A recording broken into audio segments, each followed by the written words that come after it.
Kuthiwa imbali embi iqhawulwa isiphulwe ngisho phansi ezimpandeni kuvikelwa ufuzo olubi olwedlulelayo.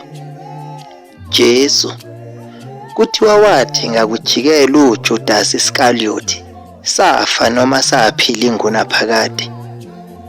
Ngiyabuza, ngiboniseni ithuna likaJudasi? Ngiboniseni ithuna likaJudasi? Mhlawumbe usenabantwana, uzele.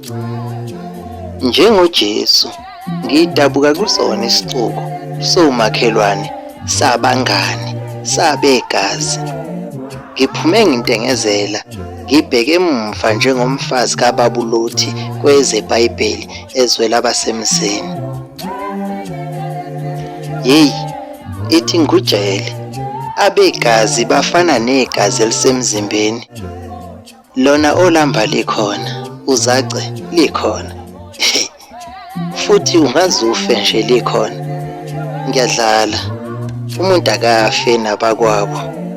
Kusho isiZulu, kodwa-ke mina angikhoshonga lokho. Engisho umbuzo othi, uJudasi wayaphi? Ngiboniseni, liphi ithuna likaJudasi?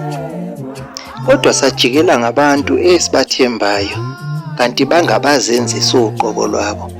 Sengisola inzalo kaJudasi, mhlawumbe iyaphila. Liphi ithuna lakhe? Ngiboniseni ithuna likaJudasi. Ukhondwe, Bongs.